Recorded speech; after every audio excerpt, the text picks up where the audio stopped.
খুব শীঘ্রই আমাদের একটা শুভ দিন আসছে, সেটা হলো ভগবান শ্রীকৃষ্ণের জন্মোৎসব, তাই না? তাই জন্মাষ্টমীতে জন্মোৎসবে আপনারা সবাই মিলে ভগবানের জন্ম তো হয় না, তার আবির্ভাব। তো আমরা যেমন সন্তানের জন্মদিন পালন করি, অবশ্যই জন্মাষ্টমী রাধাষ্টমী আপনারা পালন করবেন। কারণ জন্মাষ্টমীতে ভগবান কৃষ্ণের জন্য আপনার মনের মতো করে সব কিছু সাজাবেন। সব কিছু ঠিক সন্তানের যেমন আপনারা আয়োজন করেন, সন্তানকে খুশি করার জন্য সারাদিন নানাবিধ চিন্তা করেন, ঠিক তেমনভাবে জন্মাষ্টমীতে গোবিন্দের জন্মদিন উপলক্ষে উৎসব করবেন, ভগবানের সেবা করবেন, তার নাম করবেন, তার নাম জপ করবেন, সারাদিন নামের মালা হাতে নিয়ে সেবার সাথে সাথে কর্ম করবেন। জয় রাধেশ্যাম, জয় নিতাই, জয় গৌর। ভগবানকে যদি ভরসা করতে না পারো, বিশ্বাস করতে না পারো, তাকে যে এমন কঠিন পরীক্ষা দিতে হয় মা, এমন কঠিন পরীক্ষা। সবাই চলে গেল গোবিন্দ ঘোষকে ফেলে রেখে, আর গোবিন্দ ঘোষ ধুলায় গড়াগড়ি দিয়ে কাঁদছে। কি অপরাধ ছিল তার? ভরসা করতে পারেনি, বিশ্বাস রাখতে পারেনি, সঞ্চয় করেছিল। তার সাজা যদি তাকে ত্যাগ করা হয়, আর আমরা জানতে অজান্তে দিনের পর দিন প্রতিটা মুহূর্ত প্রতি পদে পদে অপরাধ করে চলেছি। বাবা, কাউকে প্রকৃত আঘাত করলে যেমন অপরাধ হয়, আর কারোর প্রতি যদি কুমনোবৃত্তি থাকে, ভগবান তার জন্য সাজা তুলে রাখেন। জেনে রাখবেন, যেটা মানুষের আড়ালে হবে সেটা চিত্রগুপ্তের খাতায় তোলা হবে। চুরি করবে কেউ জানতে পারবে না, চিত্রগুপ্তের খাতায় উঠে যাবে। খুন করবে কেউ জানতে পারবে না, যেটা মানুষ জানতে পারবে না সেটা সময় হলে তুমি জানতে পারবে কি কর্ম করেছো, কি অপরাধ করেছো। মনের খবর যিনি জানে, অন্তর্যামী যিনি, তোমার মনে কি চলছে না চলছে, তোমার মনে কতটা হিংসা, কতটা ক্রোধ, কতটা অন্যের ক্ষতি চাইছো, কতটা মানুষের ভালো চাইছো, তোমার মন যেটা চাইবে সেই মতোই তোমাকে ফল ভোগ করতে হবে। তুমি ভাবছো আমি তো ওকে মারিনি, তবে কেন আমার কষ্ট পেতে হবে? মনে মনে তো ভেবেছো। কারোর ক্ষতি হলো তো আমার আনন্দ হলো, কারোর উন্নতি হলো তো আমার হিংসা হলো, এটাও অপরাধ। মনের খবর অন্তর্যামী জানতে পারেন। সেই কারণেই তো বাবা আমাদের বৈষ্ণব চূড়ামণি শ্রীল মাধবেন্দ্র পুরী গোসাই, যিনি বৃন্দাবনে বসে বসে অযাচক বৃত্তি পালন করেছিলেন, কখনো যেচে কারোর কাছে কিছু সেবা করতেন না। হ্যাঁ, তাই মনে মনে বসে বসে ভাবছেন বটবৃক্ষের তলায় বসে যে সারাদিন কিছু জুটলো না, কেউ কি কিছু আমায় দেবে না। তিনি চেয়ে খেতেন না, কেউ ভালোবেসে দিলে তবে খেতেন। এই যে মনে মনে ভাবলেন, স্বয়ং ভগবান এক ভাণ্ড দুধ এনে তাকে খাওয়িয়েছিলেন, পুত্র বালক রাখাল সেজে। শুধু তাই নয়, আপনারা নিশ্চয়ই জানেন রেমুনাতে শুধু পুরী গোসাই মনে মনে ভেবেছিলেন, যে ক্ষীর গোপীনাথের সেবায় লাগে না জানি সেটা কত সুস্বাদু। যদি আমি এর স্বাদ পেতাম, তাহলে বৃন্দাবনে আমি গিরিগোবর্ধনের গোপালকে রন্ধন করে খাওয়াতাম। এই যে মনে মনে ভাবলো, এখান থেকেই বুঝতে হবে মা, তোমার মনের খবর একজন রাখে, যিনি এখানে আছে তাই তুমি বেঁচে আছো, জীবিত আছো। তিনি যেদিন চলে যাবেন, অর্থাৎ শ্বাস যেদিন চলে যাবে, সেদিন আর আমি থাকবো না, এই দেহটা অসার হয়ে যাবে। তাই মনে মনে যেই না ভেবেছে যে ক্ষীরের স্বাদ যদি পেতাম, আর এই কথাটা ভাবার পরে যেহেতু তিনি অযাচক বৃত্তি পালন করেছিলেন, তার মনের ভিতরে আবার হঠাৎ করে ধিক্কার জন্মালো যে ছি ছি, আমি তো অযাচক বৃত্তি পালন করেছি, তবে আমি কেন চাইলাম, আমার কেন লোভ হলো। কিন্তু প্রকৃত তার লোভ হয়নি, সে গোপালকে রান্না করে খাওয়াবে বলে মনে মনে ভেবেছিলেন। স্বাদ যদি না পায় তাহলে রান্নাটা করব কি করে। সেই করুণাময় গোপীনাথ রাত্রের অন্ধকারে আহা, কি অপূর্ব সেই লীলা মা। পুরী গোসাই অন্ধকারে বসে বসে কৃষ্ণ নাম করছে, আর এদিকে ভগবানকে 12টা মাটির পাত্রে অমৃত কেলি ভোগ নিবেদন করা হয়, যেটা আজও বর্তমান। যদি কখনো যান রেমুনাতে, যাবেন, দর্শন করে আসবেন। ওই 12টা পাত্রে গুনে গুনে দেওয়া হয়, আবার 12টা পাত্র বাহির করে সবাইকে সেই প্রসাদ বিতরণ করা হয়। কিন্তু সেদিন 11টা পাত্র বাইরে বেরিয়ে এলো, আর একটা পাত্র দেখতে পাইনি। রাত্রে পূজারীকে স্বপ্ন দেখালেন গোপীনাথ, পূজারী, আমার বস্ত্রের আড়ালে 1 ভাণ্ড ক্ষীর আছে, শিগগিরই ওঠো, উঠে এই ক্ষীর নিয়ে রেমুনার শেষ প্রান্তে শূন্য হাটে আমার ভক্ত বসে বসে নাম করছে, তাকে এই ক্ষীর তুমি দিয়ে এসো। স্বয়ং ভগবান চুরি করেছিলেন, তাই ওই রেমুনার গোপীনাথের নাম ক্ষীর চোরা গোপীনাথ। কার জন্য চুরি করেছেন মা? ভক্তের জন্য। মনে মনে তুমি যেটা ভাববে তার ফল তোমাকে পেতে হবে, তাই সদা সর্বদাই মনের মানসিকতাটাকে শুদ্ধ করতে হবে। কখনো কারোর ক্ষতি নয়, কখনো কারোর মন্দ চাওয়া নয়, সদা সর্বদাই জীবের মঙ্গল হোক, কল্যাণ হোক। তুমি জীবের মঙ্গল কামনা করবে, আর তোমার মঙ্গল করবেন যিনি মঙ্গলময় হরিণী। তাই গৌর হরি বল, হরি বল। তাই আজ ধুলায় গড়াগড়ি দিয়ে কাঁদছে গোবিন্দ ঘোষ, তুমি চলে গেলে দয়াময়। একটি ক্ষীর, আহা, একটি হরিতকি সঞ্চয়ের জন্য তুমি আজ আমায় ছেড়ে চলে গেলে। তবে প্রভু গো, আজ তুমি চলে গেছো, তোমাকে আবার ফিরে আসতে হবে। আমি যদি মনে প্রাণে তোমায় ভালোবেসে থাকি। এদিকে অগ্রদীপবাসী গোবিন্দ ঘোষকে দেখে চিনতে পারলেন, যেহেতু পাড়ার ছেলে। সবাই মিলে দেখছি মা গোবিন্দ ঘোষ পথে বসে কাঁদছে, তাকে তার ঘরে সবাই মিলে ধরে পৌঁছে দিলেন। কিন্তু দিলে কি হবে? এতদিন ধরে প্রভুর কাছে থেকে সঙ্গ লাভ করে তার সাথে চলে ঘুরে ফিরে হঠাৎ করে তাকে যদি এক ঘরে আবদ্ধ করে দেওয়া হয়, তার কি আর ভালো লাগে? আহা, আর পারছে না। প্রতিজ্ঞা করলেন, ফিরে তোমায় আসতে হবে 1 পক্ষ কালের মধ্যে। দেখি তুমি না এসে থাকতে পারো কেমন করে। যদি ডাকার মতো ডাকতে পারি, ভালোবাসতে পারি। একটা দিন যায়, 15 দিনে 1 পক্ষ কাল। পথের দিকে নয়ন দিয়ে বসে থাকে, আর চোখের জলে বুক ভাসিয়ে কাঁদে। চোখের জলে বুক ভাসিয়ে কাঁদে আর বলে, হে গৌর হরি, হে করুণাময়, হরি বল, হরি বল, হরি হে।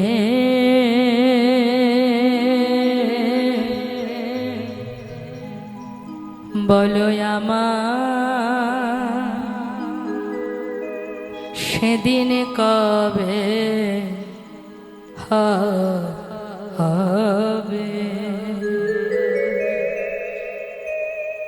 তোমার আশা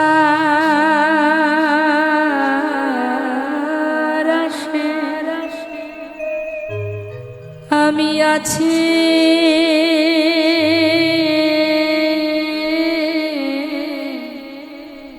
বসে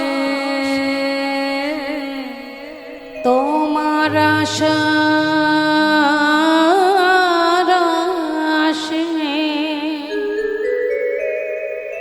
দয়াল আছি বসে। বলো বলো কবে চরণ দেবে দয়াময়? বলো বলো সেদিন কবে বা হবে আমার, সেদিন কবে বা হবে? ভবের মাঝে আসা যাওয়া তোমায় ডাকা হলো না, যা বলবো বলে এসেছিলাম, আমাদের বলা হলো না। এই ভবের মাঝে আসা যাওয়া তোমায় ডাকা হলো না, যা বলবো বলে এসেছিলাম তা বলা হলো না। তুমি পারে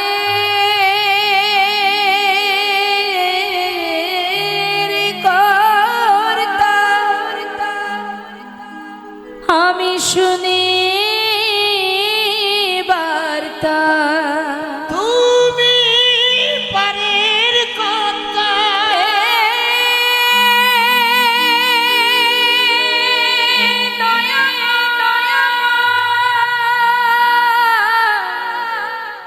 করুণা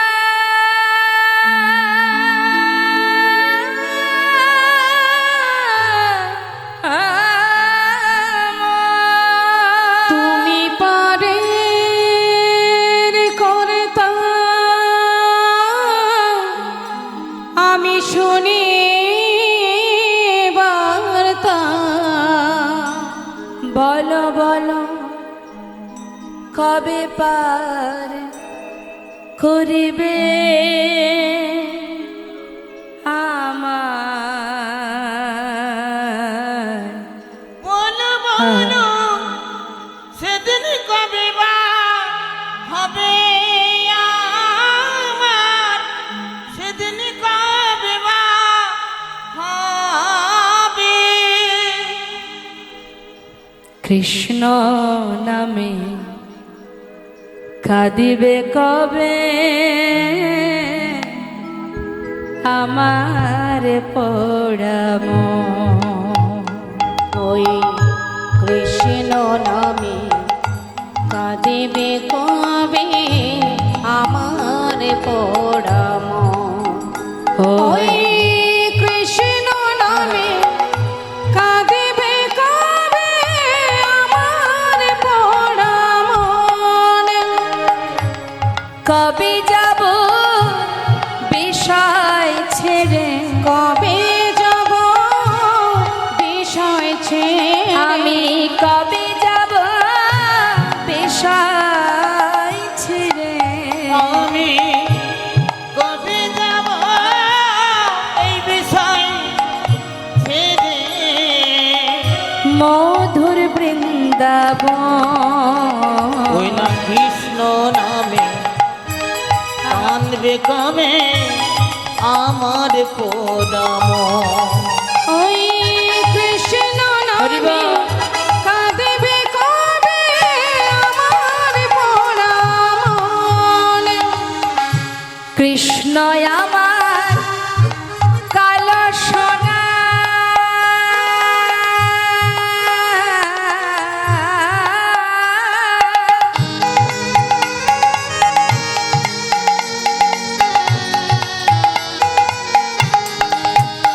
ওই কৃষ্ণ আমার কালো সোনা, বনমালী শ্যাম ভুল করিয়া একদিন আমি কই নাই কৃষ্ণ না, ওই ভুল করিয়া একদিন আমি কই নাই কৃষ্ণ নামে।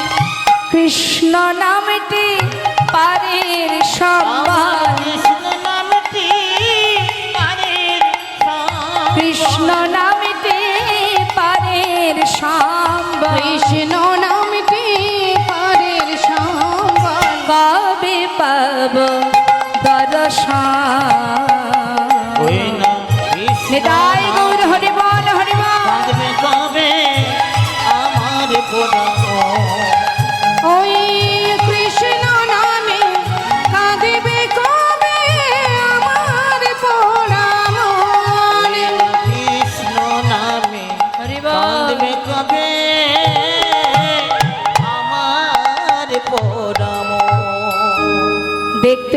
13 দিন হয়ে গেল মা এলো না প্রভু, পারছে না আর থাকতে, নিজের প্রাণ বিসর্জন করবে গঙ্গার জলে স্থির করলেন। যে দেহে তুমি নেই, যার চরণে আমার জায়গা নেই, এ প্রাণ আমি আর রাখবো না। 13 দিনের দিন নিজেকে গঙ্গার জলে প্রাণ বিসর্জন করবে বলে, ত্যাগ করবে বলে যাচ্ছে জলের দিকে এগিয়ে, মানে গঙ্গার দিকে। গৌরহরি ছিলেন তখন রামকেলিতে, তিনি একটা কোষ্ঠী পাথর জলে ভাসিয়ে দিলেন। সেই পাথরটা ভাসতে ভাসতে ওই অগ্রদ্বীপের ঘাটে, এদিকে 1 পা 2 পা করে যতবার জলের মধ্যে এগিয়ে যাচ্ছে, ওই পাথরটা এসে বারবার তার অঙ্গে লাগছে, বারবার গায়ে এসে লাগছে বলে সেটাকে হাতে করে নিয়ে তীরে উঠে আবর্জনার মধ্যে ছুঁড়ে ফেলে দিয়েছে। হঠাৎ দৈববাণী, গোবিন্দ কে, ঘরে ফিরে যা। চারিদিকে দেখছে, কাউকে দেখতে পাচ্ছে না, শুধু দৈববাণী, ফিরে যাও গোবিন্দ। কে তুমি? আমার সামনে এসো, আমি দেখতে পাচ্ছি না তোমায়, ফিরে যাও, নিজেকে বিসর্জন করো না, ঘরে ফিরে যাও। আর হলো না মরা। দৈববাণী শুনে ঘরে ফিরে গেল। 13 দিন পার হয়ে আজ 14 দিন, 15 দিনে 1 পক্ষ কাল মা। ভক্ত যদি মনে প্রাণে ভগবানকে ভালোবাসতে পারে, ভগবান নিজেই ছুটে আসে ভক্তের কাছে, ভক্তকে যেতে হয় না, স্বয়ং প্রভুই আসেন তার কাছে। রামকেলি থেকে আবার ফিরে ভক্তগণকে নিয়ে তিনি এসে পৌঁছালেন অগ্রদ্বীপে। দ্বারে এসে দাঁড়ালেন, গোবিন্দ কে, দরজা খোলো। প্রভুর কণ্ঠস্বর, তার কি আর চিনতে ভুল হয়? ছুটে এসে দরজাটা যেই না খুলেছে, দেখছে বাইরে গৌরহরি দাঁড়িয়ে আছে, চরণ তলে আছাড় খেয়ে পড়ে চরণ দুটি জড়িয়ে ধরে কাঁদছে। দয়াময়, তুমি এসেছো গৌরহরি, তুমি এসেছো, আমি আর পারছি না দয়াময়, আমি তোমায় ছেড়ে থাকতে পারবো না।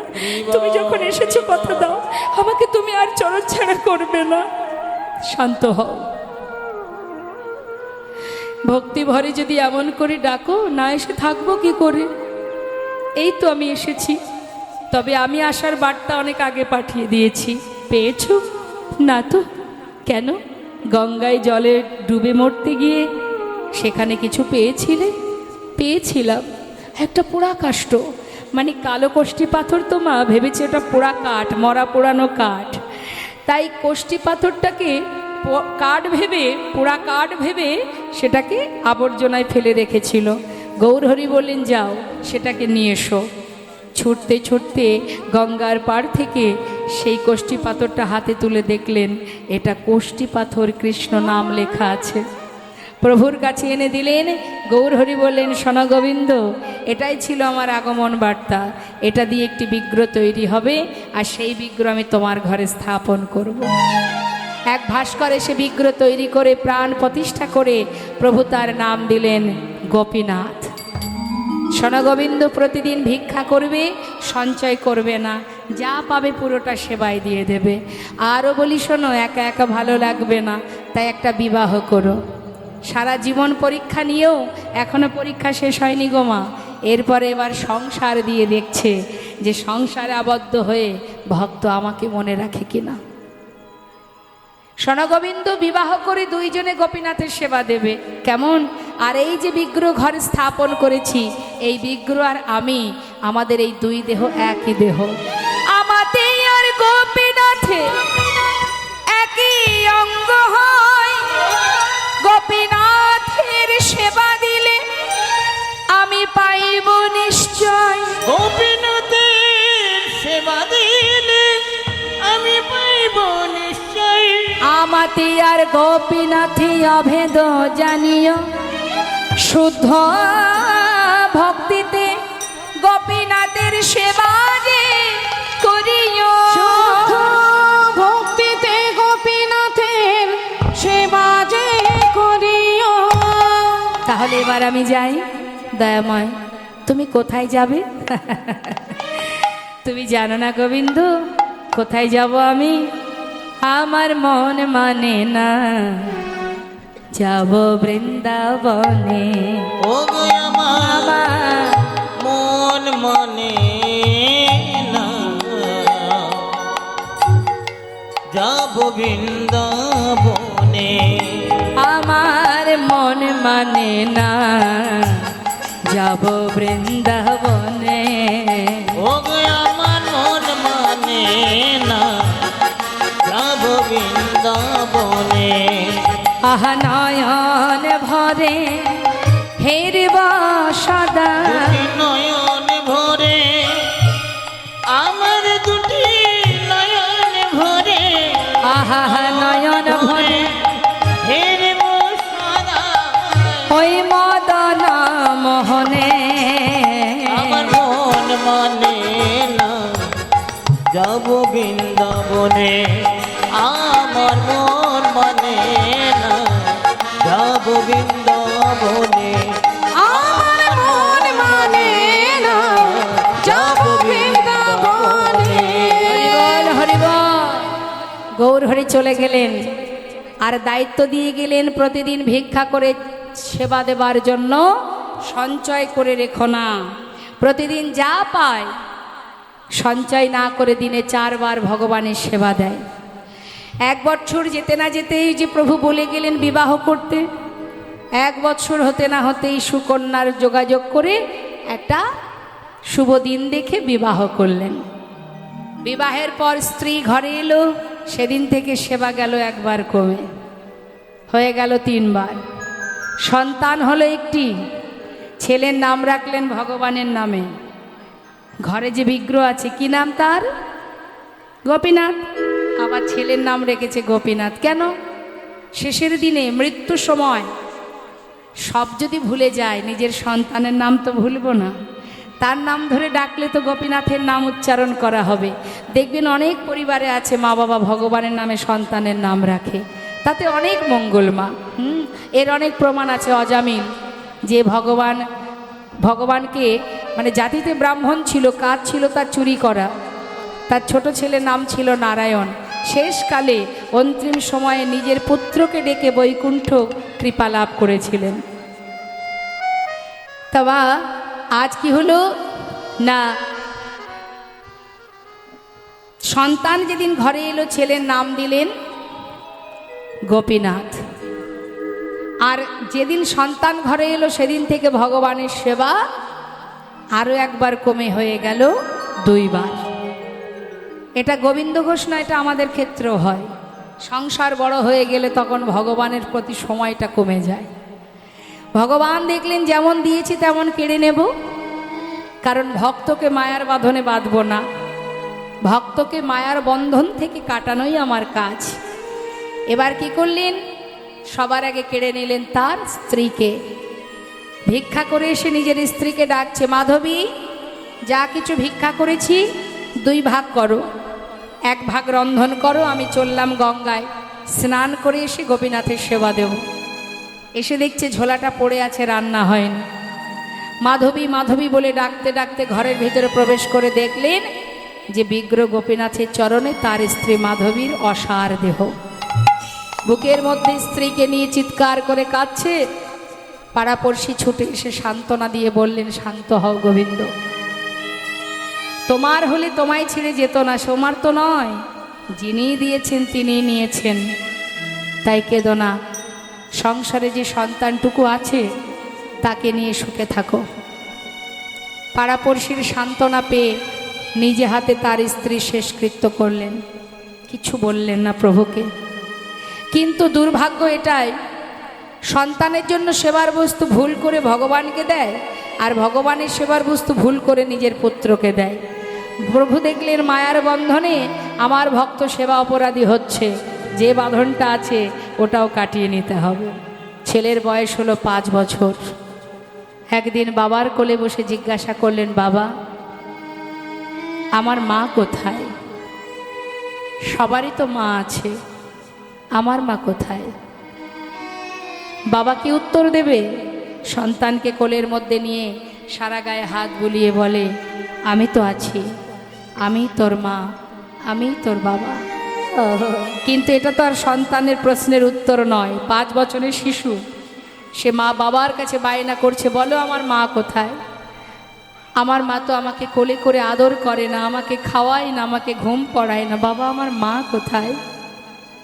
সহ্য করতে না পেরে বলে ফেললেন, যদি মায়ের কথা জানতে চাস তবে মন্দিরে যে গোপীনাথ আছে ওর কাছে কি জিজ্ঞাসা কর তোর মা কোথায়। ছোট্ট বালক বাবার কথাকে বিশ্বাস করে যেই না বাবা গঙ্গায় স্নানে গেছে, মন্দিরে প্রবেশ করে বিগ্রহ গোপীনাথের সামনে পুত্র গোপীনাথ মা মা বলে চিৎকার করে কাঁদতে লাগলেন। গোপীনাথ, বাবা বলল তুমি নাকি জানো আমার মা কোথায়। বলো না গোপীনাথ, আমার মা কোথায় বলে দা।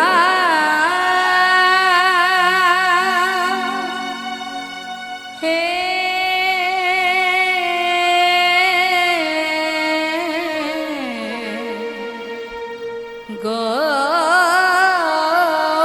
গোপীনাথ, বলো বলো কোথায় আমার মা।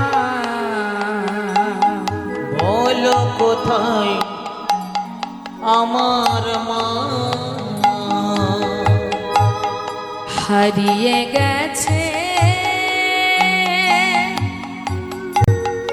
মা যে আমার, আমি খুঁজে পেলাম না না না।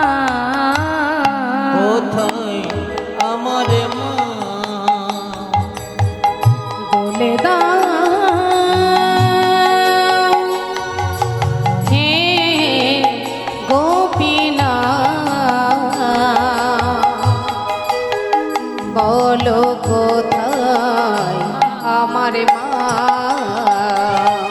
ডাকি আমি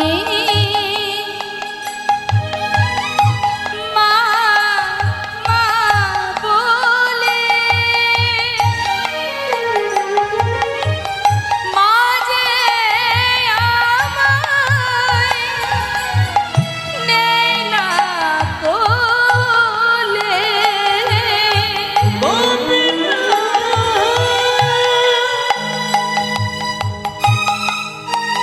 তুমি আমায় বলে দাও,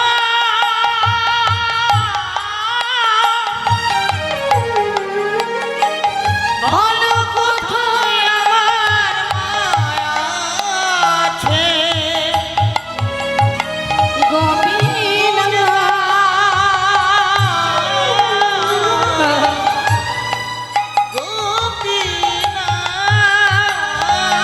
ডাকি আমি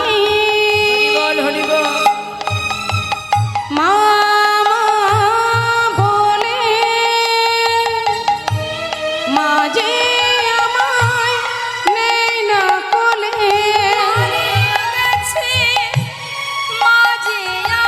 হারিয়ে গেছে মা যে আমার, খুঁজে পেলাম না। বলো বলো কোথায় আমার মা। বলে দাও হে গোপীনাথ, বলো কোথায় আমার মা। বলো কোথায় আমার মা। গঙ্গা থেকে স্নান করে এসে নিজের পুত্রকে ডাকছে গোবিন্দ ঘোষ।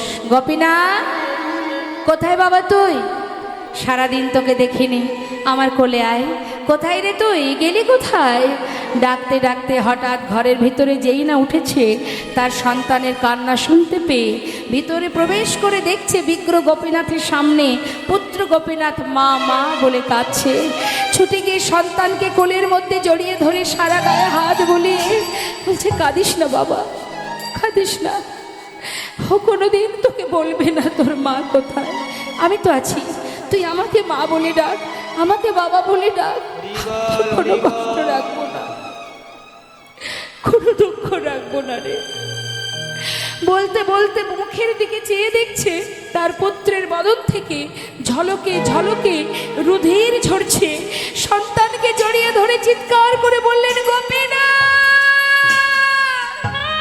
গোপীনাথ, না গোপীনাথ, আমি তো তোমায় বলিনি আমার সংসার দাও, আমি তো বলিনি আমার স্ত্রী দাও, পুত্র দাও।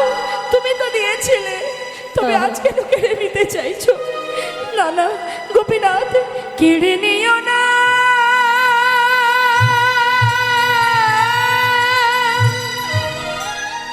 প্রভু গো,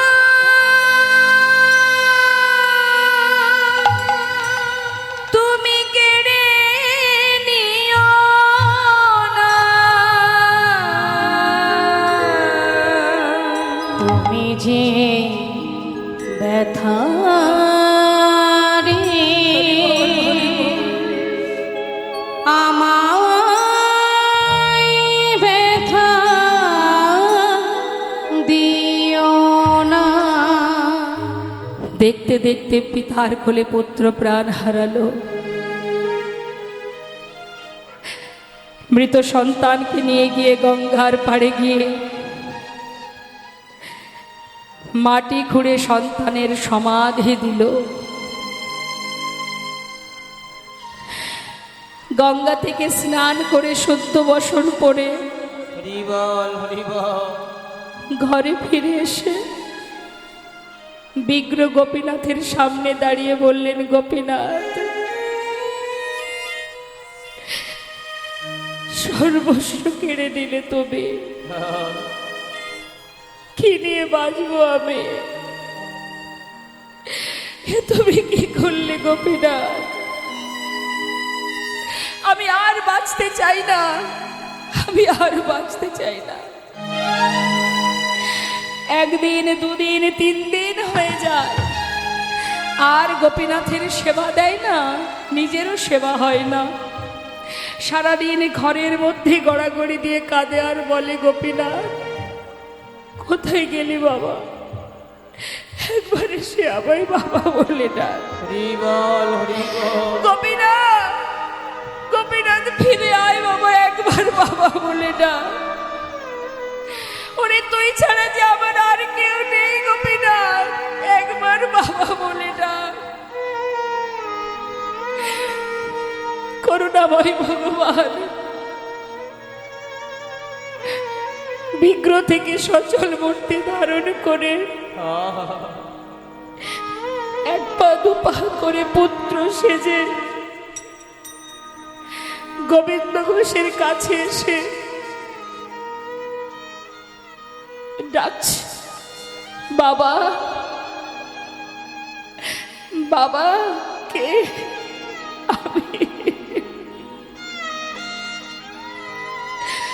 আমি তোমার পুত্র, আমি তোমার পুত্র গোপীনাথ,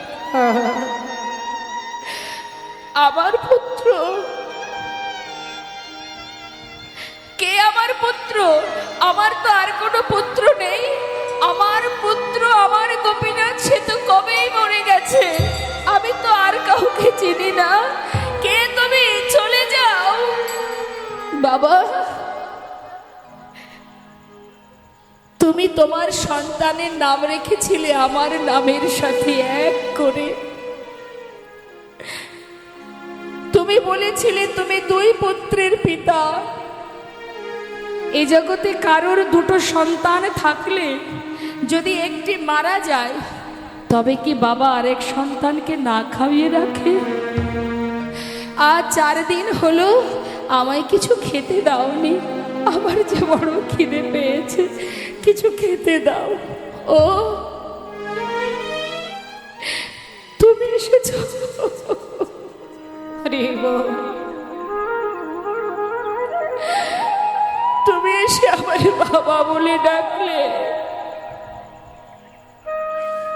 তুমি জানো, সব মাতা পিতা একটি পুত্র কামনা করে। কেন করে জানো? শেষের দিনে মাতা পিতার শেষকৃত্য করার জন্য। আজ তুমি আমাকে বাবা বলে ডাকলে, শেষের দিনে আমার শেষকৃত্য করবে তুমি? করবে না বাবা। করব, করবে। আমার শেষকৃত্য তুমি করবে? করব, আমি করব। হরি বল হরি বল। আমার জন্য তুমি কাছা নেবে? হ্যাঁ, নেব। তুমি আমার জন্য পিণ্ড দেবে? দেব বাবা, দেব। তুমি আমার জন্য একবার শক্তি স্বর্ণ খাবে? হ্যাঁ, আমি খাবো, আমি পালন করব বাবা। একদিন নয়, দুদিন নয়, তোমার অঙ্গ স্পর্শ করে কথা দিলাম, পৃথিবীতে যতদিন চন্দ্র সূর্যের উদয় হবে আমি ততদিন তোমার শেষকৃত্য করে যাব। হরি বল, হরি বল। এবার কিছু খেতে দাও। গোবিন্দ ঘোষ কয়েক বাড়ি থেকে কিছু ভিক্ষা করে রন্ধন করে সেবা দিলেন। এইভাবে কিছুদিন যেতে না যেতে গোবিন্দ ঘোষ আর পারে না চলতে, শয্যাশায়ী হলেন।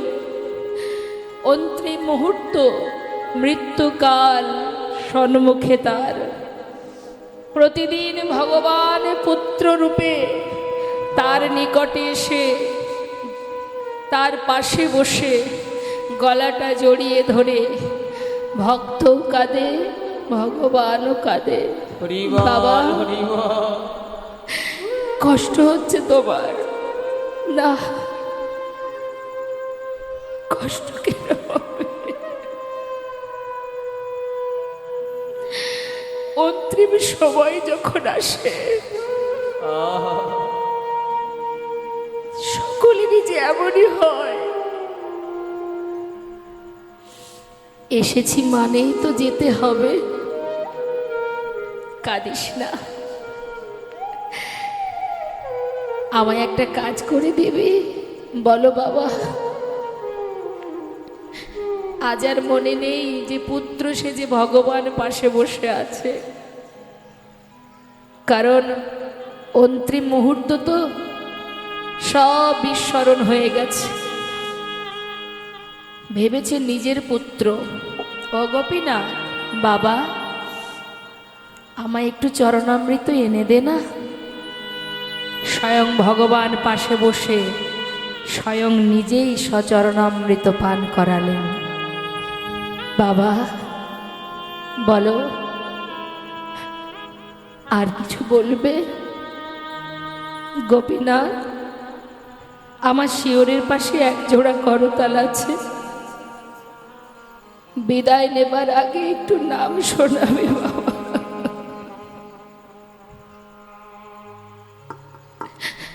শোনাবো। স্বয়ং ভগবান করতাল হাতে নিয়ে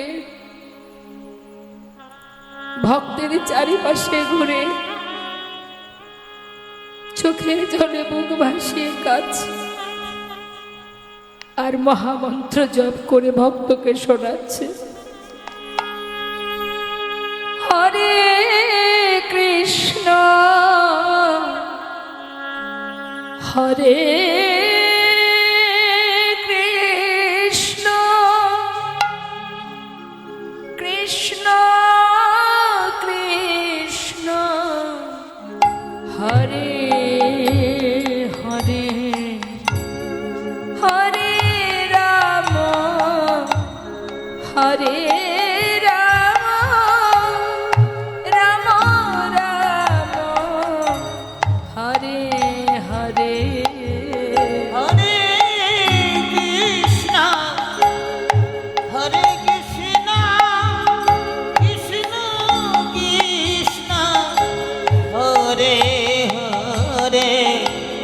Hare Rama,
হরে রাম রাম রাম হরে হরে নাম শুনতে শুনতে প্রাণ পাখি উড়ে চলে গেল। কেউ জানতে পারল না। স্বয়ং প্রভু আমার সবাইকে ডেকে বললেন, ওগো কে আছো? তোমরা সবাই এসো, আমার পিতার শেষকৃত্য করতে হবে। সবাই এসে গোবিন্দ ঘোষকে তার নিজের ঘরে সমাধি দিলেন। কিন্তু দ্বিতীয় এক পূজারীকে স্বপ্ন দেখালেন প্রভু, পূজারী রাজবেশ খুলে দিয়ে আমাকে কাছা পরিয়ে দাও, 1 মাস আমাকে হব্বিষণ্ণ করে একবার সেবা দেবে, 1 মাস পর চৈত্র মাসে মধুকৃষ্ণ একাদশী তিথিতে আমাকে স্নান করিয়ে শুদ্ধ বসন পরাবে, আমি আমার পিতার জন্য পিণ্ড দান করব। 1 মাস পর চৈত্র মাসে মধুকৃষ্ণ একাদশী তিথিতে ভগবান পুত্র সেজে ভক্তের জন্য পিণ্ড দান করেছিলেন। সেটা আজও বর্তমান। যদি আপনারা যেয়ে থাকেন অগ্রদ্বীপে দর্শন করেছেন, সেখানে বিশাল মেলা হয় এবং সেই পিণ্ডদান আজও সেই ক্রিয়া চলছে। তাই তো শাস্ত্রে বৈষ্ণব মহাজন বললেন, ভগবান যুগে যুগে আসেন ভক্তকে রক্ষা করবার জন্য। জয়নিতায় শ্রবণের বিষয় যে লীলাটি আমরা শ্রবণ করব সেটি হলো পুত্ররূপে ভগবান। আবার তার আরও একটি নাম আছে অগ্রদ্বীপের গোপীনাথ। ভক্ত অনুরোধে আমাদের আস্বাদনের এটাই বিষয়। তো চলুন আমরা সময় নষ্ট না করে আমাদের মূল পর্বে প্রবেশ করি। আমাদের এই মুহূর্তটা একটু গৌর কথা শ্রবণ, আমাদের লীলাটাই গৌর কথার মধ্যেই থাকবে। তো একটি মহাজনী পদের মাধ্যম দিয়ে আমরা একটু গৌরচন্দ্রিকা শ্রবণ করব। তো আসুন সবাই আমরা একত্রিত হয়ে গৌর কথা শ্রবণ করি। নবদ্বীপে কে কে গেছেন যদি একবার দেখান হাত তুলে। হরি বল এদিকে কে কে গেছেন নবদ্বীপে? গৌর দর্শন হয়েছে মা? বেশ, ঠিক আছে, একবার দেখি তো নবদ্বীপে গৌর বাড়িতে গিয়েছেন আপনারা? গৌর হরি কেমন করে দাঁড়িয়ে আছে বলুন তো, কেমন দর্শন হয়েছে একটু দেখি। কেমন করে দাঁড়িয়ে আছে গৌর হরি নবদ্বীপে? গৌর বাড়িতে গৌর হরি কেমন করে আছে মায়েরা বলুন? গৌর বাড়িতে নবদ্বীপ গৌর বাড়িতে কেমন করে? নেতাই গৌর হরি বল, হরি বল, দুটি বাহু প্রসার করে। হ্যাঁ, হরি বল তোরা একবার আয়, আমি তোদের জন্য বুক পেতেছি, কোল পেতেছি, তোরা একবার আমার বক্ষ মাঝে আয়। দুটি বাহু প্রসার, অর্থাৎ বাৎসল্য ভাব। মানে মা যশোমতী যদি গোপাল দুষ্টুমি করতে করতে দূরে চলে যেতেন, তখন মা যশোমতী ছুটে গিয়ে কী করতেন? ঠিক এইভাবে গোপালকে আগলে ধরতেন। তা আমার মহাপ্রভু কলিযুগে পাষণ্ডকে, জগৎজীবকে উদ্ধার করার জন্য কোল পেতেছেন দুহাত প্রসার করে। হ্যাঁ, তো আমরা সবাই জয় রাধে। হরি বল হরি বল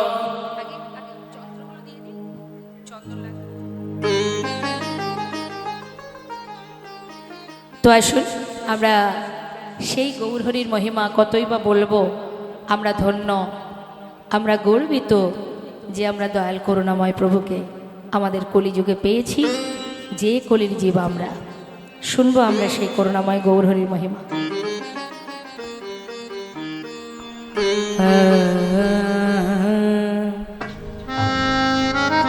লীলা পরিবেশনে ভুল ত্রুটি হলে সন্তান জ্ঞানে আমাকে ক্ষমা করবেন।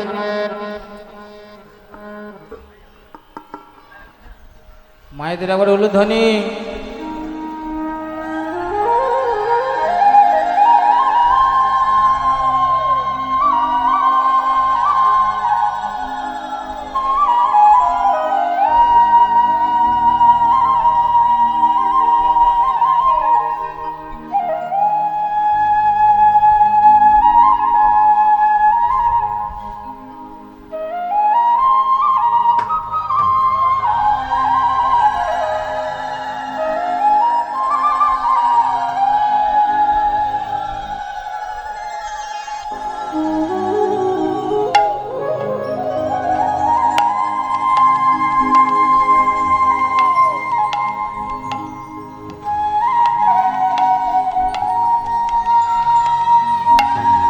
রাধে রাধে।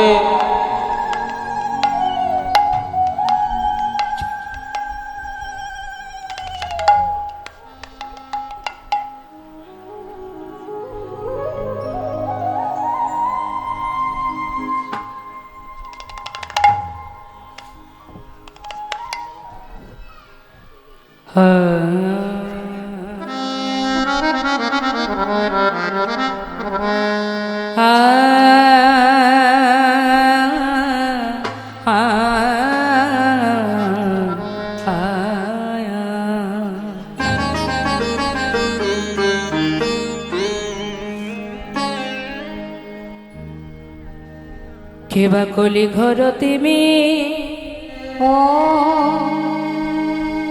ও হে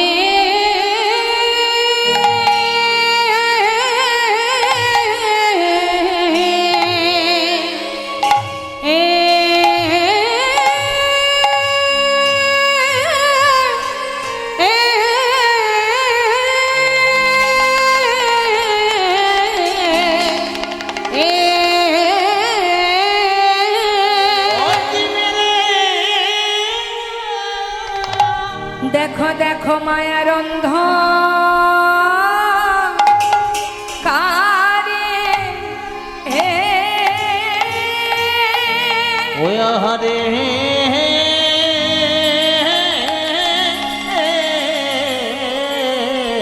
মায়ার অন্ধকারে ও বে রো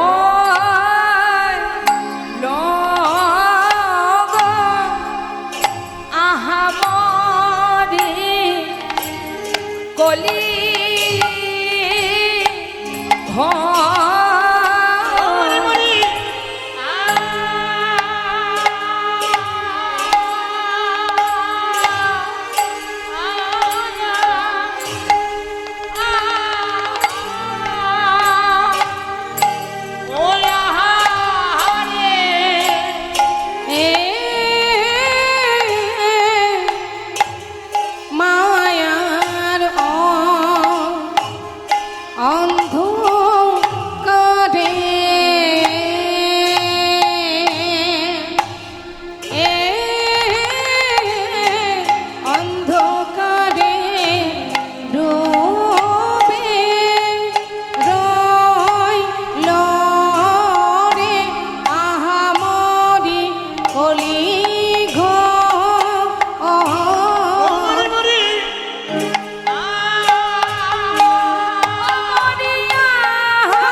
তিমি কলি ঘোর তিমি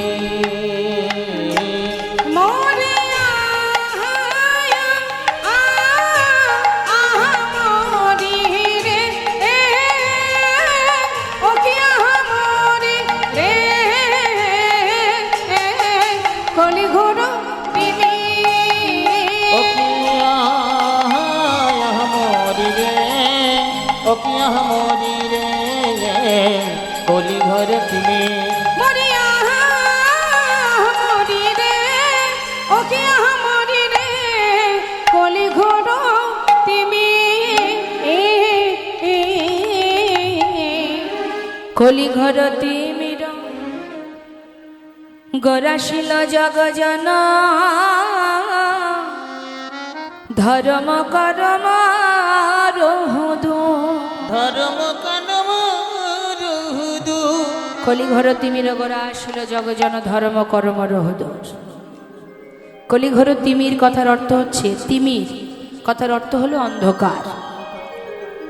ঘোর কলিযুগে মায়ারূপ অন্ধকার কলিহত জীবকে আচ্ছাদন করেছে বলেই জীব তার আসল স্বরূপ সত্তা ভুলে গেছে।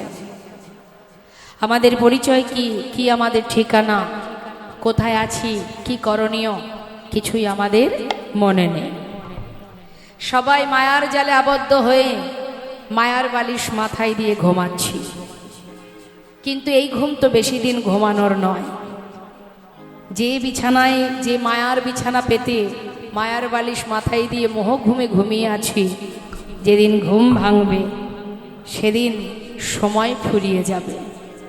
সেদিন আমরা ভুলে যাব আমরা কি জন্য পৃথিবীতে এসেছিলাম, কি আমাদের করণীয় ছিল, আমাদের কর্তব্যটা কি ছিল, কি করব বলে এসেছিলাম আমরা। শ্রেষ্ঠ জনম মানব জনম, জগতে যত জীব আছে তার মধ্যে শ্রেষ্ঠ হলো এই মানব জনম। কেন শ্রেষ্ঠ? চারিদিকে বিভিন্ন ভালো ভালো জায়গায় দর্শনে যাব, ভালো একটা ঘর বাড়ি করব, ভালো পোশাক পরব, ভালো খাবো, ভালো করে সংসার করব, এই জন্য তো আর মানব জনম পাওয়া নয়। এটা প্রত্যেকের জীবনে থাকবে, কারোর ভালো কারোর মন্দ, কিন্তু আসল করণীয়টা কি, কর্তব্যটা আমাদের কি, সেটাই আমাদের কারোর মনে নেই। কেন মনে নেই? না, মায়া তো গ্রাস করেছে। সর্বক্ষণ শুধু মায়ার চিন্তায় চিন্তিত, কি হবে, কিভাবে চলবো, কি করব। হ্যাঁ, শাস্ত্রে বললেন কি লাগি আইলি ভবে, কি লাগি আইলি হবে। ভগবানকে যদি ভালোবাসতে নাই পারলাম, তাকে যদি সেবা করতে না পারলাম, তাকে যদি চিনতে না পারলাম, তাহলে মানব জনম পাওয়া আর পশুকুলে জনম পাওয়া তো একই হয়ে গেল। দুর্লভ জনম, কৃষ্ণ ভজনের জনম, এই মানব জনম শ্রেষ্ঠ জনম। যে জনম পেলে অতি তাড়াতাড়ি প্রভুর নাম গুণকীর্তন করে তার সেবা দিয়ে অতি তাড়াতাড়ি তার চরণ কৃপা লাভ করা যায়। আমাদের মানব জনম তখনই সার্থক হবে যখন আমরা কৃষ্ণ সেবায় সেবিত হয়ে ভগবানের নাম, ভগবানকে ভালোবেসে তার চরণের কৃপা লাভ করতে পারবো, তবেই আমাদের মানব জনম দুর্লভ হবে। না হলে ওই পিশাচ কুলে জন্ম পেতে হবে, কীট কুলে জন্ম পেতে হবে, আর নরক যন্ত্রণা ভোগ করতে হবে।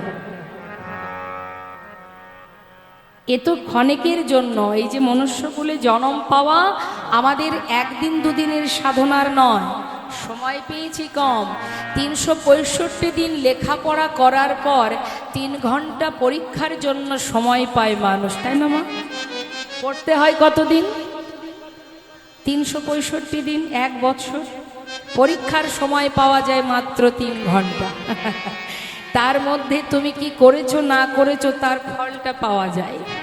ঠিক তদ্রূপ 84 লক্ষ জনই ভ্রমণ করেছি, তারপর গিয়ে এই মানব জনম মাত্র পরমায়ু 100 বছর কলিযুগের। তাও সেই পর্যন্ত বাঁচবো কিনা সন্দেহ আছে, 100 বছর থাকবো কিনা। তাহলে সময় তো আমাদের অনেক কম, সাধনা তো করেছি অনেক দিন। 84 লক্ষ বার।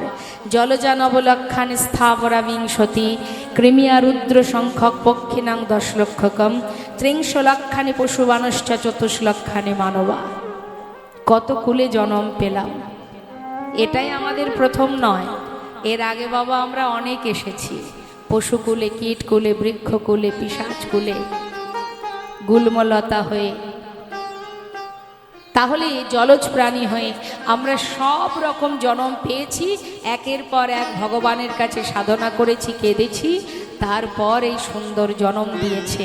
তবে আমরা কথা দিয়ে এসেছিলাম, কথা দিয়েছিলাম মানব জন্ম দাও, কিন্তু 84 লক্ষ জনের মধ্যে 24 লক্ষানি মানবা, 4 লক্ষ মানবের মধ্যে দেখবেন কিছু কিছু মানুষ যারা প্রতিবন্ধী বলা হয়, কখনো দেখবেন কারোর একটি হাত নেই, কারোর 2টি হাত নেই, কেউ বা অন্ধ, কেউ বা বোবা, কেউ বা কানে শোনে না, এগুলোকে বলা হয় প্রতিবন্ধী। তাহলে এই জন্ম তো মানব জন্ম, এই জন্মটা তো মানব জন্ম, কিন্তু এমনই জন্ম যে জন্মে পরিপূর্ণ দেহ সে পায়নি।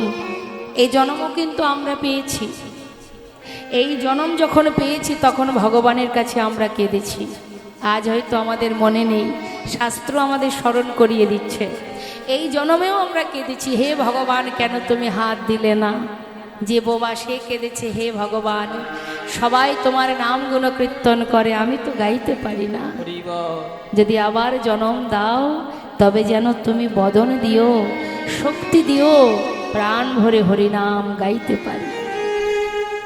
যার হাত নেই সে ভগবানের কাছে কেঁদেছে, হে প্রভু সবাই নিজে হাতে তোমার চরণে পুষ্পাঞ্জলি দিচ্ছে, ভোগ নিবেদন করছে। তুমি মানব জনম দিলে বটে, তবে এ জনম কেন দিলে যে হাত দিয়ে তোমায় সেবা করতে পারি না। যদি আবার জনম দাও তবে দুটো হাত দিও। মনুষ্যকুলে জনম পেয়েও আমরা ভগবানের কাছে কেঁদেছি। একটার পর একটা পরীক্ষা করেছেন ভগবান। পরীক্ষা করতে করতে অবশেষে আমাদের সকলের ক্রন্দন, সকলের কান্না, সকলের যন্ত্রণা তিনি সহ্য করতে না পেরে এই সুন্দর দশেন্দ্র স্বরূপ পরিপূর্ণ দেহ দিয়ে আমাদের ভবে পাঠিয়ে দিয়েছে যে তোর মুক্তির একটাই পথ, এই মনুষ্য জনম যদি তুই একবার কৃষ্ণ নামে যত পাপে হরে জীবের সাধ্য নাই, জীবে তত পাপে করে। কলি জীবের সাধ্য নাই, জীবে তত পাপে করে। একবার কৃষ্ণ নামে যত পাপ হরে, একবার কৃষ্ণ নাম কর। একবার যদি কৃষ্ণ নাম করিস, তুই যদি এক পা এগিয়ে আসিস আমি তোর দিকে 10 পা এগিয়ে যাব।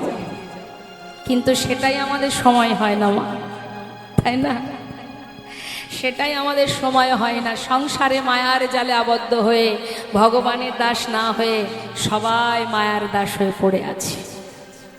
কিন্তু শাস্ত্রে বললেন সময় গেলে আর পাবে না, সময় চলে গেলে আর পাবে না। এই তো সময়, এই তো সুযোগ, একবার বদন ভরে হরি বল বলো, একবার বদন ভরে হরি বল বলো, দুটি বাহু তুলে আত্মসমর্পণ করো। বৈষ্ণব মহাজন বললেন যদি একবার কেউ হরিনাম করতে পারে, একবার একটি বার যদি হরি বল বলতে পারে। নিতাই চাঁদ বলেছিলেন জগাই মাধাইকে, মেরেছিস কলসির কানা তাতে দুঃখ নাই, তাই বলে কি নাম দেব না? অন্তত একবার হরি বল বল। ভাবুন, একবার চিন্তা করুন মা, আঘাত সহ্য করে তথাপিও নিতাই চাঁদ পিছিয়ে যায়নি, হরি বল বলিয়েছে, পাষণ্ডকে উদ্ধার করেছে।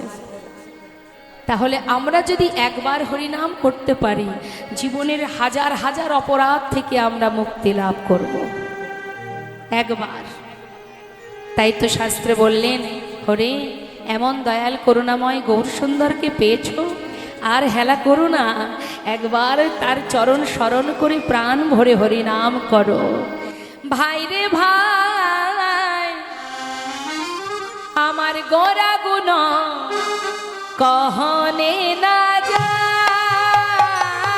আমার গোরা গুণ, গোরা গুণ হরি বল কহনে না যায়।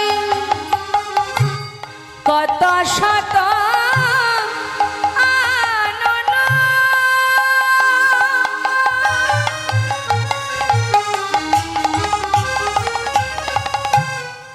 গৌরামা,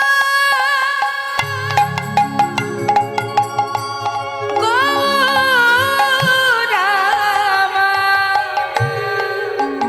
গৌরামা,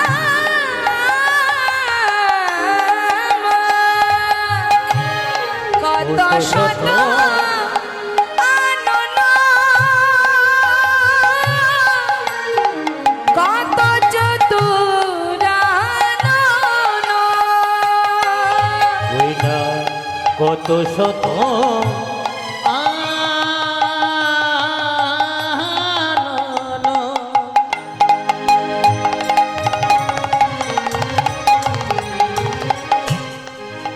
ওই দেখো কত চতুর আনন। বরনিয়া বরনিয়া और नाही पा, আর বরনিয়া, বরনিয়া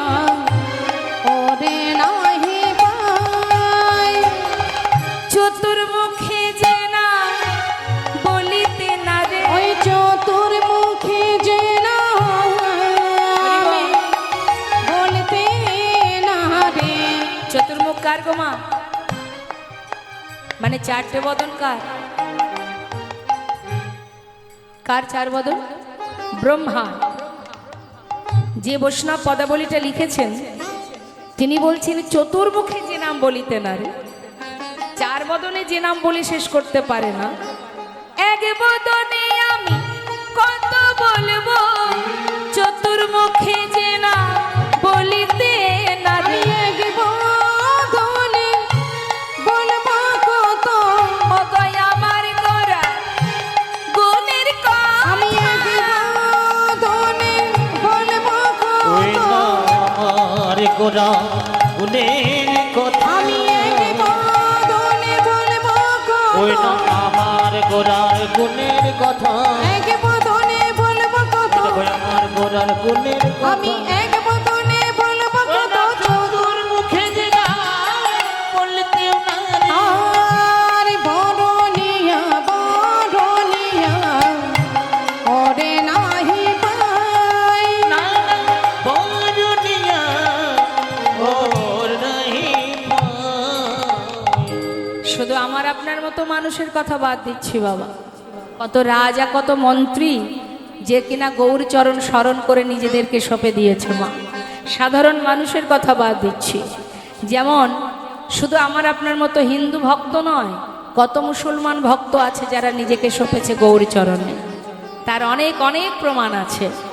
তোমরা কুঞ্জ সাজাও গো আজ আমার প্রাণনাথ আসিতে পারে, এই গানটি কার লেখা? একজন মুসলমান ভক্ত আব্দুল কারিম। তাহলে জন্ম হোক যথাতথা কর্ম করো ভালো, জন্ম যেগুলোই হোক না কেন, যারা ভগবানকে ভালোবাসে তাদের কোনো জাত হয় না, তাদের পরিচয় তারা কৃষ্ণদাস। তো বাবা, সম্রাট আকবর যে কিনা গৌর হরির চরণে নিজেকে সঁপে দিয়েছিলেন, যিনি লিখেছিলেন জিও জিও মেরা মান ছোরা গোরা, आप हुई नाचो तो आपन रसे भरा, ওই ছন প্রভু কো যাই বলিহারি, সম্রাট আকবর তেরা প্রেম ভিখারি। হরি বল হরি বল। নাসির মাহমুদ যার লেখা পদাবলী আপনারা শ্রবণ করেছেন, খেলত রাম সুন্দর শ্যাম, মোহন মূরতি মধুর ধাম। চাঁদ কাজী যার সমাধি আপনারা নিশ্চয়ই মায়াপুরে গেছেন, মায়াপুর পার করলে চাঁদ কাজীর সমাধি আছে, যিনি নিমাইকে বড় ভালোবাসতেন। যে কাজী সাহেব যার কণ্ঠে মালা তুলসীর মালা পরিয়ে দিয়েছিলেন স্বয়ং মহাপ্রভু, যে কাজী সাহেব বলেছিলেন যে আমার মৃত্যুর পর আমার সমাজ আমার শেষকৃত্য করবে না, যেহেতু আমি তোমার চরণ শরণ নিয়েছি প্রভু, তাই আমার কি উপায়? তাই প্রভু বলেছিলেন আমি তো আছি, আমি তোমার শেষকৃত্য করব। স্বয়ং প্রভু সমাধি করে দিয়েছিলেন, যে সমাধিতে একটি চাপা বৃক্ষ আছে, কাঠ চাপা বৃক্ষ, যেখানে সারা বছরই পুষ্প প্রদান হয় ওই সমাধিতে। প্রভুর কৃপা মা ঠাকুর হরিদাস, যিনি মুসলমান কুলে জন্ম নিয়েছিলেন, যা শেষকৃত্য করেছিলেন গৌরহরি। কত ভক্তের কথা বলবো, কাজী নজরুল ইসলাম গৌরকে ভালোবাসতেন, আর আমরা এমন সাধের মানব জন্ম পেয়ে আপন কোনটি পর কোনটি সেটি এখনো বুঝে উঠতে পারলাম না, সময় চলে গেল। শাস্ত্রে বললেন সময় করিয়া পথটি ধরিয়া যেবা চলে দ্রুত গতি, সময়ের শেষে অনায়াসে সেজনে চলে যায় আপন বাসতে। অর্থ দিয়ে টাকা পয়সা দিয়ে আপনি ভগবানকে ভালোবাসবেন, আর যার অর্থ নেই সে ভগবানকে ভালোবাসতে পারবে না, এই ভাবনা রাখার কোনো দরকার নেই। ভগবানকে ভালোবাসতে গেলে অর্থ দ্বারা হয় না, পাণ্ডিত্য দিয়ে হয় না, সৌন্দর্য দিয়ে হয় না, গুণ দিয়ে হয় না, একমাত্র ভক্তি দিয়েই ভগবানকে চিরতরে বেঁধে রাখা যায়। কিছুই প্রয়োজন নেই, সে কথা গোবিন্দ নিজেই বলেছিলেন দেবর্ষিকে, জীব যদি একটা ফুল দিয়ে আমাকে ডাকে আমি তার ডাকে সাড়া দেব। যিনি বিশ্ব ব্রহ্মাণ্ডের মালিক মা, একবার চিন্তা করতে হবে, আপনি এই বাড়ির মালিক, কোনো অর্থ দিয়ে কোনো বিষয় কোনো জিনিস দিয়ে আপনার মন জয় করা যাবে না। আপনার মন জয় করতে গেলে আপনারই তো সব, তাহলে সেগুলো আপনাকে দিলে আপনি খুশি হবেন না। যদি হৃদয় দিয়ে কেউ আপনাকে ভালোবাসে তবেই আপনি কিন্তু তার হয়ে যাবেন। তা গোবিন্দ যার সৃষ্টি ধরিত্রী, যার সৃষ্টি এই পৃথিবী, এই মর্তধাম, তাকে কি আর অর্থ দিয়ে ভগবানকে কি কাছে পাওয়া যায়? যায় না, কখনো নয়। শুধু একটি ফুল দিয়ে যদি কেউ ডাকে, আমি তার ডাকে সাড়া দেব। হরি বল। বললেন যদি ফুল না থাকে তাহলে তুলসী পত্র কি লাগে কিছু না। এটা কখনো ভাববেন না যে বাড়িতে হরিবাসর হচ্ছে, বৈষ্ণব সেবা হচ্ছে, ভগবান তো তার, আমার তো কিছু নেই, এটা কখনো ভাববেন না। তার একটা প্রমাণ আপনাদের দিই, শুনুন তাহলে। ভগবান কৃষ্ণ আর অর্জুন দুই বন্ধু, মানে দুই ভক্ত যাচ্ছে, ভক্ত ভগবান দুজনে যাচ্ছে পথে। হঠাৎ অর্জুনের প্রচণ্ড খিদে পায়। তখন গোবিন্দকে বলছে, সখা আমার কিন্তু প্রচণ্ড খিদে পেয়েছে, কিছু সেবার ব্যবস্থা করতে হবে। গোবিন্দ বলছে, খিদে যখন পেয়েছে ঠিক ব্যবস্থা একটা করতে হবে, চলো দেখি কি করা যায়। কিছুটা পথ যাবার দেখছে একটা বেশ বড় সড়ো একটা বাড়ি, খুব সুন্দর, দোতলা তিনতলা বাড়ি। দূর থেকে দেখে বলছে অর্জুন গোবিন্দকে যে, কৃষ্ণ দেখো দেখো, একটা বিশাল বড় বাড়ি দেখা যাচ্ছে। বাড়ি আছে মানে মানুষ আছে, আর মানুষ যদি থাকবে তাহলে নিশ্চয়ই কিছু খাওয়ার পাওয়া যাবে, চলো দেখি। সেখানে গেলেন, বাইরে থেকে চিৎকার করে, সাধুর বেশ ধরে গেছে মা, সাধুর বেশ ধরে দুইজনে গেছে, ডাকছে, বলে ভিতরে কেউ আছো? একজন বাইরে বেরিয়ে এলেন, কি চাই? প্রচণ্ড খিদে পেয়েছে, কিছু খাবার পাওয়া যাবে? না না না, এখন অসময়ে কিছু পাওয়া যাবে না, যাও যাও যাও, জ্বালাতন করো না, অন্য কোথাও যাও। দূর দূর করে তাড়িয়ে দিয়েছে। গোবিন্দ দূর থেকে মনে মনে বলছে, তাই তো এলাম যখন আশীর্বাদ করে যাই। অর্জুনকে বলছে, অর্জুন খেতে না হয় পেলাম না, তো যাবার সময় আশীর্বাদ করে যাই, এখন যা আছে যেন তার দ্বিগুণ হয়। যেই না বলেছে অর্জুনের খুব রাগ হয়ে গেছে। মা খেতে দিল না, সম্মান পর্যন্ত করলো না, বসতে দিল না, তুমি তাকে আশীর্বাদ করলে এখন যা আছে তার দ্বিগুণ হোক, এ তোমার কেমন বিচার? গোবিন্দ বললেন, এত তো তোমার জানার দরকার নেই, তোমার খিদে পেয়েছে, দেখি চলো অন্য কোথাও আবার কিছু পাওয়া যায় কি। বেশ কিছুটা পথ যাবার পরে দেখছে একটা ছোট্ট কুঁড়ে ঘর, খড়ের ছাওয়া, ছোট্ট একটা কুঁড়ে ঘর। বাইরে থেকে দর্শন করে বলছে অর্জুন, নিশ্চয়ই এখানে কিছু পাওয়া যেতে পারে। বলে, আরে দূর, এখানে কি পাবে? এত বড় বাড়িতে গেলাম, সেখানে কিছু পেলাম না, আর এই কুঁড়ে ঘরে কি আছে না আছে তার ঠিক নাই, তুমি এখানে কি পাবে? বলে, চলোই না দেখা যায়। বাইরে থেকে জিজ্ঞাসা করছে, কেউ আছো? ভিতরে আছেন একজন বৃদ্ধা বুড়িমা, ডাকছেন, কে রে তোরা? আমি তো বাবা অত চলতে পারি না, তোরা ভিতরে আয়। ভিতরে নিয়ে আসন পেতে বসতে দিলেন। কেন এসেছিস আমার বাড়িতে? কি জন্য এসেছিস? এই কাঙালিনীর ঘরে? ও বুড়িমা, প্রচন্ড খিদে পেয়েছে, কিছু খাবার হবে? জায়গা পেলি না, এই অভাগিনীর ঘরে এসেছিস খাবে বলে? তা দাঁড়া, এসেছিস যখন শুধু মুখে তোদেরকে ছাড়বো না। আমার গাই গরু আছে একটা, ওটাই আমার সম্বল।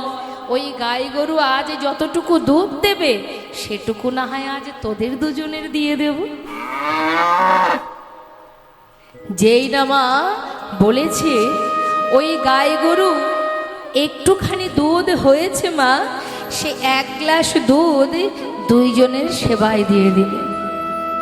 দুজনের সেবা করার পর গোবিন্দ জিজ্ঞাসা করলেন, সখা কি পেট ভরেছে? খোদা নিবারণ হলো?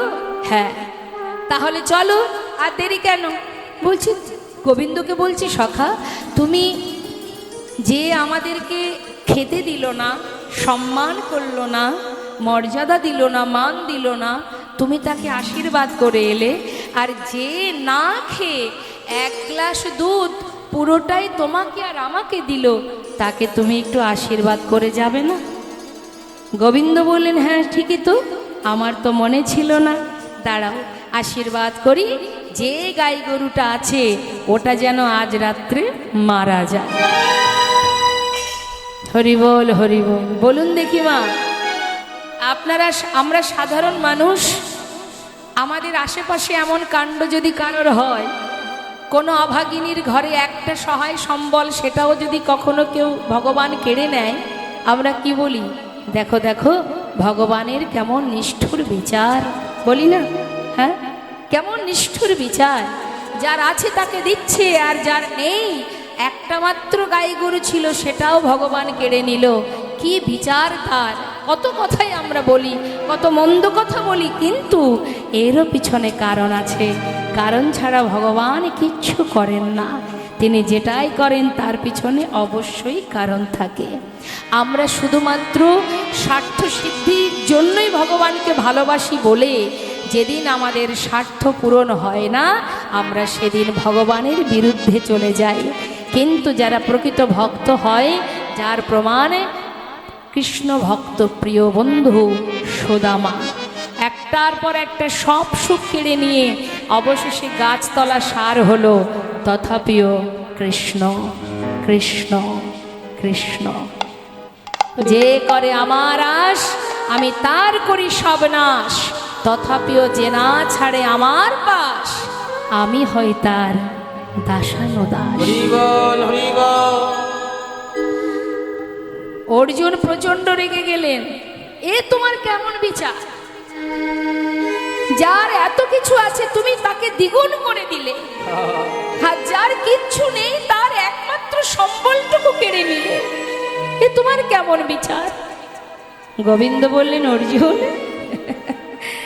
তাহলে শোনো, আমি যাকে আশীর্বাদ করে এলাম, আজ যা আছে তার দ্বিগুণ হোক, এটা অর্থ ধন সম্পদ নয়। তার ভিতরে যে আত্ম অহংকার জন্মেছে, সেই আত্ম অহংকারটা যেন দ্বিগুণ হয়।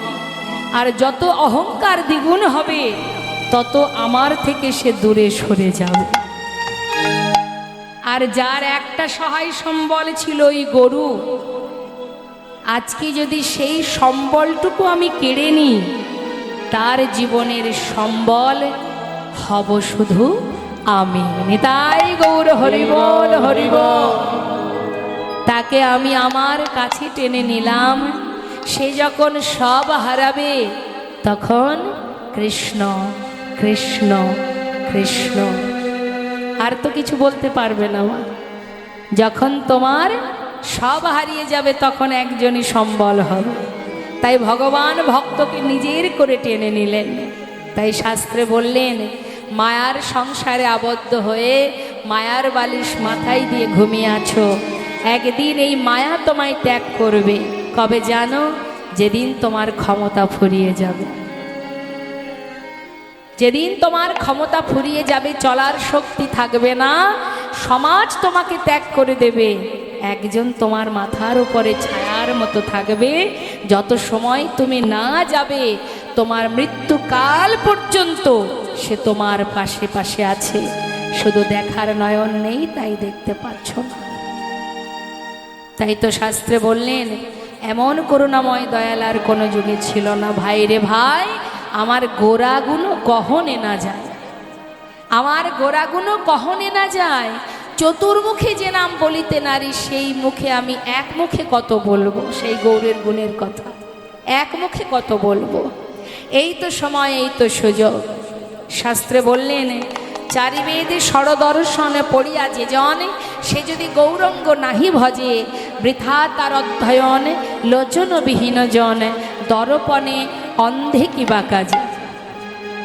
একটা অন্ধ ব্যক্তির কাছে আয়না ধরলে আয়নার কোনো মূল্য হয় না, হয় মা? কোনো লাভ আছে? অন্ধ ব্যক্তির সামনে আয়না ধরলে লাভ আছে? আয়নার মূল্য হবে সেখানে? হবে না। ঠিক তদ্রূপ তোমার মধ্যে শাস্ত্রজ্ঞ জ্ঞান আছে, কিন্তু তুমি যদি ভিতরে ভিতরে অহংকারে বশীভূত হয়ে যাও, তোমার ওই বিদ্যা অধ্যয়নে কোনো লাভ নেই, বৃথা তোমার অধ্যয়ন। অবস্থাটা কেমন হবে? লোচনবিহীন জন। লোচন মানে নয়ন।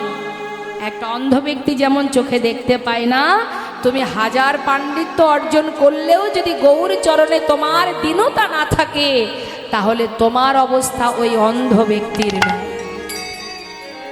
আর কি বললেন? যার বিদ্যা নেই, বুদ্ধি নেই, কিন্তু তথাপিও যদি সে যদি গৌর হরির চরণ সার করে, শাস্ত্রে বললেন কি কি হবে জানো? বেদ বিদ্যা দোহ কিছু নাহি জানত, বেদ বিদ্যা দোহ কিছু নাহি জানত, সে যদি গৌরঙ্গ করে আর সে যদি রঙ্গ করে সারে, অগা সে যদি গৌরঙ্গ করে আর সে যদি রঙ্গ করে সারে, নয়নানন্দেতে ভনে সেই তো সকলে জানে। নয়নানন্দেতে ভনে সেই তো সকলি জানে। ঠাকুর নয়নানন্দেতে ভনে সেই তো সকলে জানে। নয়নানন্দেতে ভনে সেই তো সকলে জানে, সর্বসিদ্ধি সর্বসিদ্ধি করতালে তার, আর সর্বসিদ্ধি সর্বসিদ্ধি করতালে তার, কিছুই জানতে লাগে না গো। জানতে লাগে না গো। যে জন গৌর চরণ সার করেছে কিছু জানতে লাগে না। যেজন গৌর চরণ সার করেছে, এ সংসারকে অসার ভেবে গৌর জয় গৌর হরি বল হরি বল। সারিতে অসারি ভেবে গৌর চরণ সার করেছে তাই, তুই জানতে লাগে না গো। আর সর্বসিদ্ধি সর্বসিদ্ধি করতালে তার, সর্বসিদ্ধি করতালে তার। হরি বল হরি বল। আমরা মহাজনী পদাবলী দিয়ে গৌর কথা শ্রবণ করলাম, গৌর চন্দ্রিকা আস্বাদন করলাম। চলে যাব আমরা সবাই মিলে লীলা কথা আস্বাদনে। তো লীলা কথায় যেহেতু যাব, আমাদের আজকের লীলা গৌরাঙ্গ লীলা, সেই জন্য আমরা প্রত্যেকেই একটি গৌরের ভজন শ্রবণ করব। প্রত্যেকেই আমরা গৌরের ভজন গাইব। জয়নিতা। তা চলুন আমরা সবাই মিলে একটি গৌরের ভজন শ্রবণ করি, তারপরে লীলায় প্রবেশ করব। সুরধ্বনির কিনারা সোনার নূপুর দিয়া পা, নাচে না গরি গো সুন্দর গৌরাঙ্গরা। সবাই মিলে হাতে তালি দিয়ে ধনের কিনারায় সোনার পুরতিয়া পায়, নাচি না করি গো সুন্দর গৌরাঙ্গরা। ওই সুরধ্বনির কিনারায় সোনার নূপুর দিয়া পায়, নাচে না গরি গো সুন্দর গৌরাঙ্গরায়। আহা সুন্দর, আহা সুন্দর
সুন্দর কাকে বলে?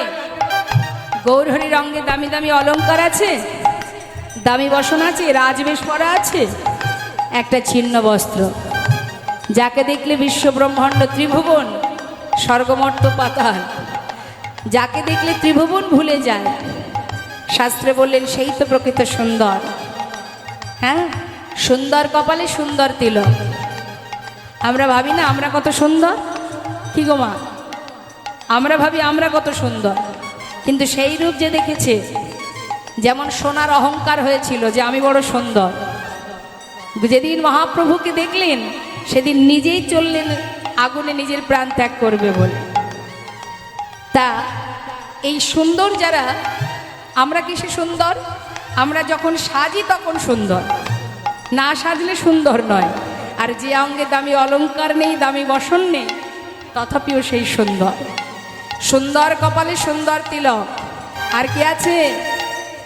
দেখো সুন্দর একখান, সুন্দর একখান নামা বলি গায়, নগরী গো সুন্দর গৌরঙ্গ।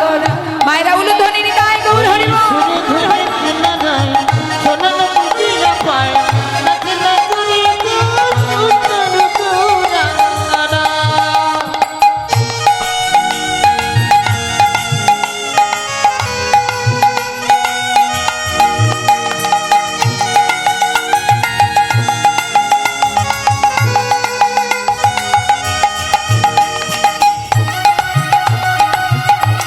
হরি বল, হরি বল।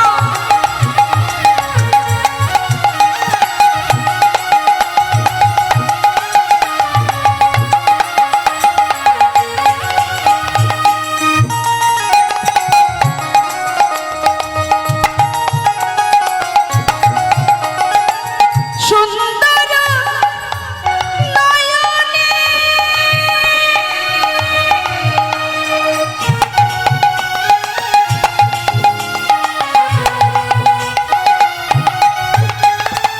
সুন্দর নয়নে চাই গো রাজার পানে গো।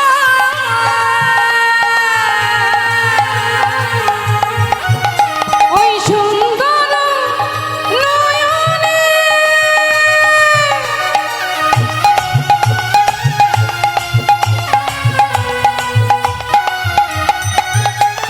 চাই গো রাজার পানে গো।